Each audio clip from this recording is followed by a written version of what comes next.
Aunty की death से एक दिन पहले अंकल डॉक्टर रुबीना के हॉस्पिटल गए थे। बहुत गुस्से में थे कि कतर गवर्नमेंट वाला प्रोजेक्ट डॉक्टर रुबीना को मिल गया और उनको नहीं मिला। उन्होंने की बहुत ज़्यादा बहस भी हुई थी उस दिन। आंटी शायद उनको रोकने के लिए उनके पीछे चली गई। सारी बहस में अंकल ने कुछ ऐसी बातें कर दी जो आंटी बर्दाश्त ना कर पाई।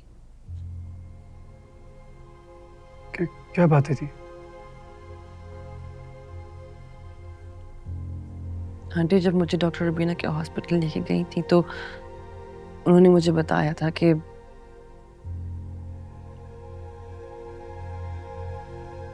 अंकल डॉक्टर रुबीना से नफरत क्यों करते हैं। उसकी वजह सिर्फ ये नहीं है कि वो कंपेटिटर्स हैं, बल्कि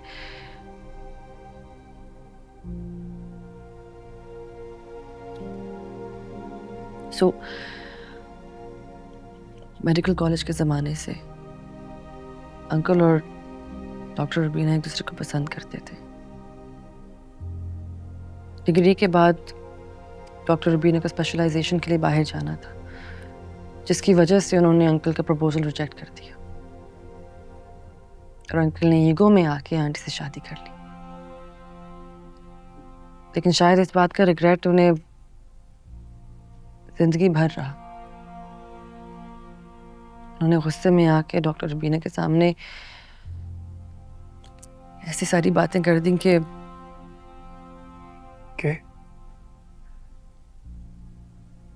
उन्हें रिग्रेट है कि उन्होंने आंटी को अपनी जिंदगी में शामिल किया, जबकि उनके मुताबिक आंटी उनके लायक नहीं थी।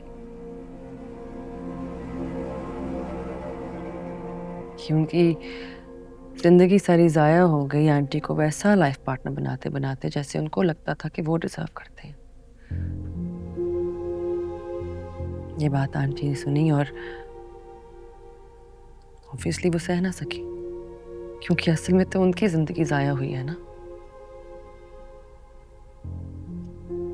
अंकल की ख्वाहिशात के मुताबिक अपने आप को ढालती रही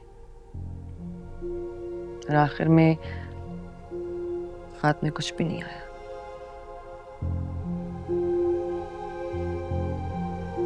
अल्लाह की कसम, अगर मुझे पहले पता होता कि उस औरत की वजह से मेरी माँ जिंदगी भर एहसास कमतरी का शिकार रही है तो मैं वकास के हमले से मर जाता, लेकिन कभी भी इस हॉस्पिटल नहीं जाता। Salman, you're missing the point. It's not Dr. Rubina. It's Uncle. ज्यादती तो उन्होंने की है ना। ये भी तो उन्हीं की खातिर है ना। सलमान, मैटर ये नहीं करता कि 40 साल पहले किसका रिश्ता किसके साथ था।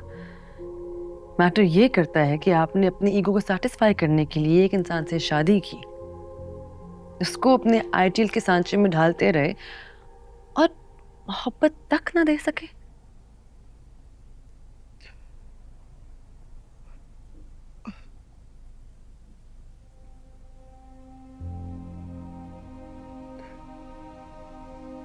अफसोस मुझे इस बात का कि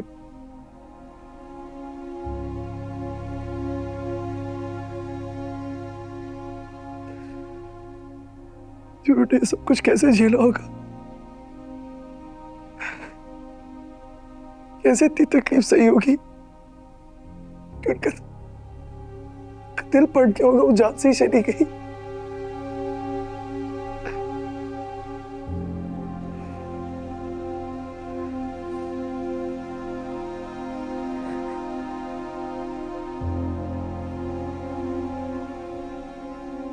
मुझे अफसोस इस बात का कि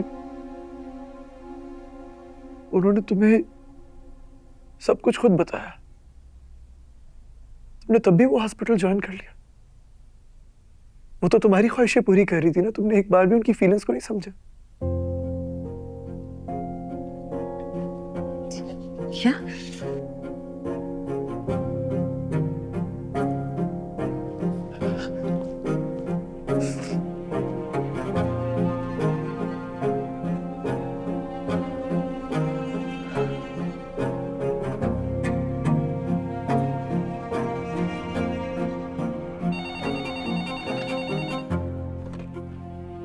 हेलो।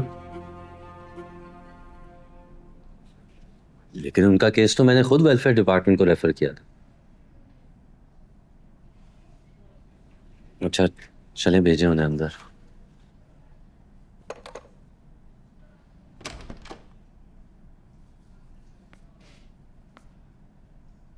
आइए प्लीज।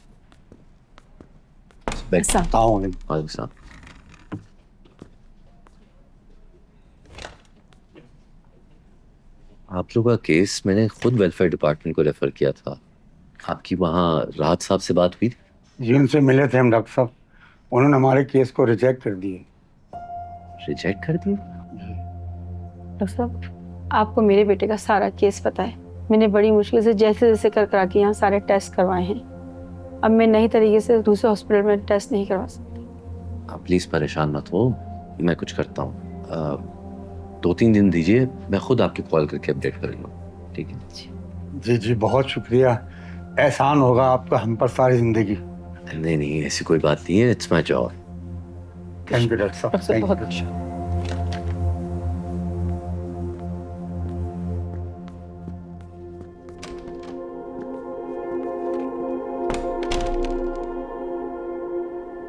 जी, राहत साहब को मेरे पास भेजिएगा।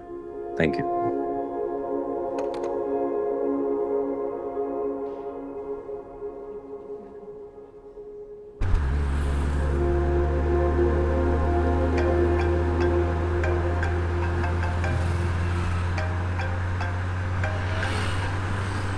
ड्राइव कर रहा हूँ अंबर, इसलिए बार बार फोन काट रहा हूँ। तुम्हें समझ क्यों नहीं आ रहा? 1 हफ्ता हो गया है फैजान, तुम गायब हो। मुझे इंतजार की सूली पर लटका कर मैं तुम्हें कॉल भी नहीं कर सकती।